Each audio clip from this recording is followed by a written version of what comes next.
Majina yangu naitwa Penina Cherotich Limo. Natoka Nakuru County.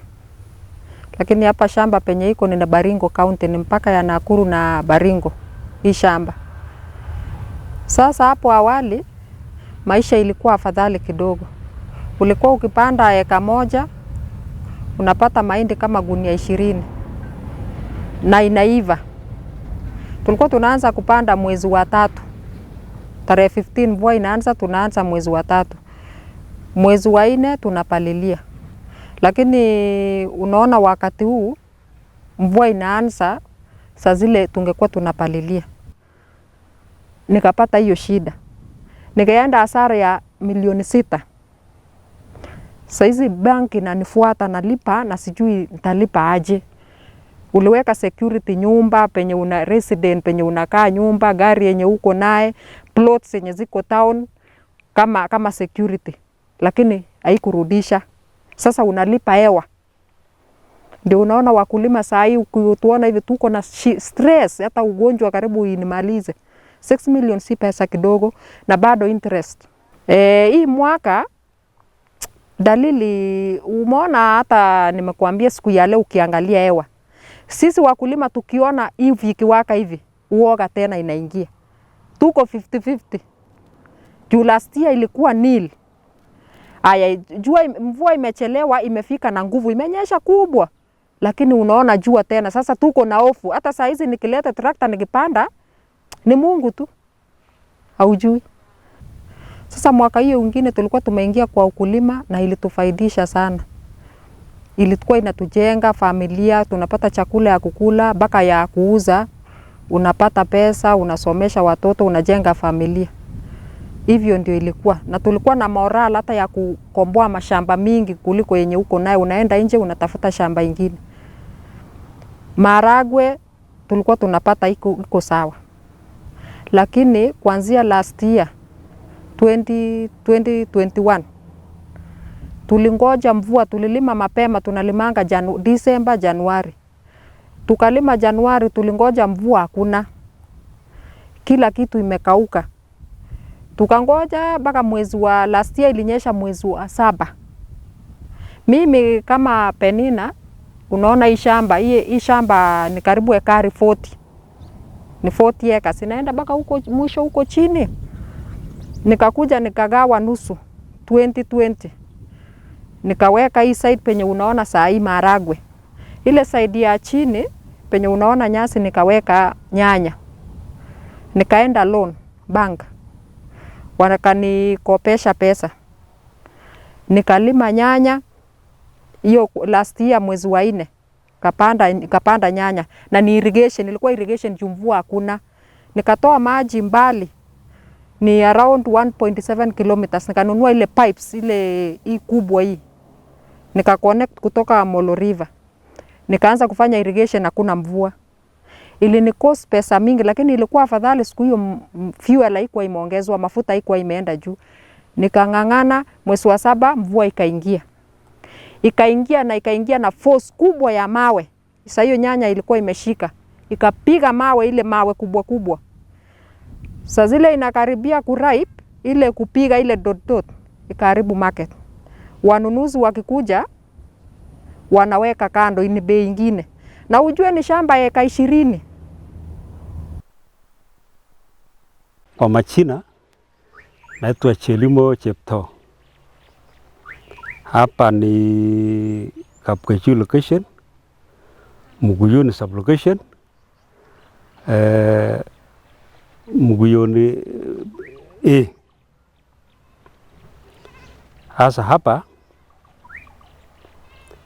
kulingana na mwaka hii na ya nyuma, mvua ilikuwa inanyesanga mwezi wa 3 na tunapanda mwezi wa 3,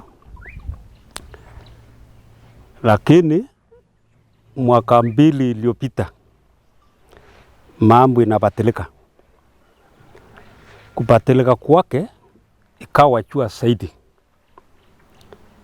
Maji huwa nakatika hata kwa mto na ikawa ni njaa inazidi. Sasa Hapa nimekaa hapa mwaka 2 tangu nilipopika hapa Mguyonie.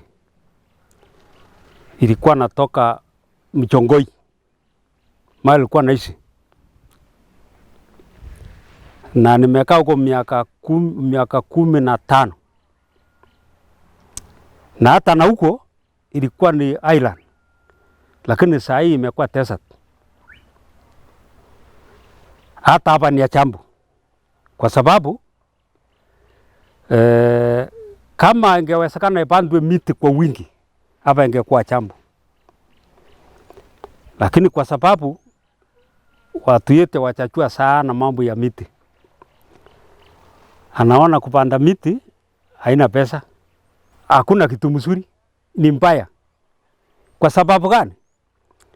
Saa hii tungekuwa na malisa kupalilia, lakini mvua imekatika, na mvua mahindi hata achamea, hata sichalima. Wengi wamelima kama hiyo unaona sasa iko hapa karibu, hii jirani yangu ya kando imelima. Hiyo ndio mahindi ya mbele. Na saa hii inaonekana inaelekea kwisha. Kwa hivyo mwaka hii ni mbaya. Mwaka hii ni mbaya. I think according to me the greatest fear that we as the residents of Baringo County is that our biggest fear is when we plant our crops and the rains are insufficient, then there will be no productivity realized in our farms. Especially that our farmers are putting more inputs by plowing and buying the seeds, the fertilizers, and invest in their farms, and at the end of the day you will get low yield. So the fear is that the production of food within the place will be a problem to the community in terms of food security and the nutrition. And if you check the trend about the rainfall pattern, it has been attributed by change of climate, because let's say for 10 years ago, the rainfall itself, it used to be high enough that can sustain our crops in our farms, and the farmers, the small older farmers, are in a position to get high yield out of the farms that they till. But in the recent past, you get with the change of climate in terms of which manifests itself in form of drought, or and if there is rains, there is erratic floods that can wipe, that can cause a lot of displacement in our farms, or crop damage in our farms. And therefore our fear is that with these low rains and the drought that bites, the productivity of our land will be going down. And we as farmers, we are the ones destroying the environment. And this has been attributed to majorly destruction of the environment itself, land degradation and environment, where most people do poor agricultural practices, and by so doing they rob the environment with the vegetation or the erosions that happen within the area itself.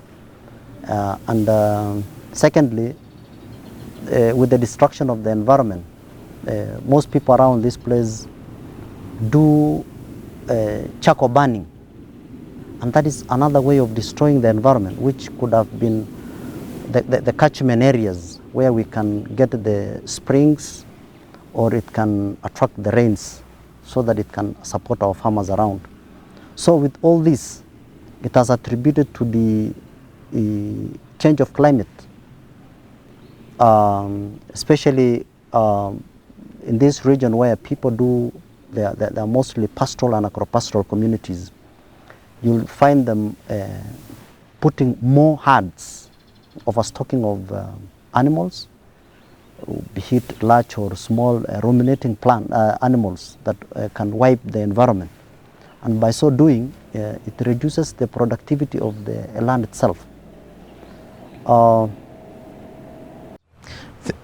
Currently, eight counties of the 23 ASOL, classified as ASOL, 23 of them are at alarm stage. And I mean, 8 of them of the 23, and 9 of them are at alert. So that tells you, if you are at alarm stage, if we don't intervene urgently, more children will be severely malnourished. Past in ASOL areas, the main livelihoods is livestock. Those people will out-migrate to other areas in search of pasture. And if we don't intervene immediately, if those population move out or out-migrate, the likelihood of children dropping out of school are very high. The likelihood of having separated families for a long time is very high. And if animals move, they are moving with the food. Animals are moving with the milk, and this is what they depend on. So cases of malnutrition will go up. If we don't track clean water to these areas, these people are vulnerable to waterborne diseases or even lack of water totally, which, I mean, you can survive for days without food, but you cannot survive without water. So we are staring at possible loss of life if we do not intervene urgently. And that's why we are calling all stakeholders and partners and donors that it is urgent that we intervene before the situation grows any worse. It is predicted that the situation in the Horn of Africa, Ethiopia, Kenya and Somalia being most affected, that the situation is going to deteriorate further because the current long-range season is likely to fail because of the the late onset of rains and the poor distribution.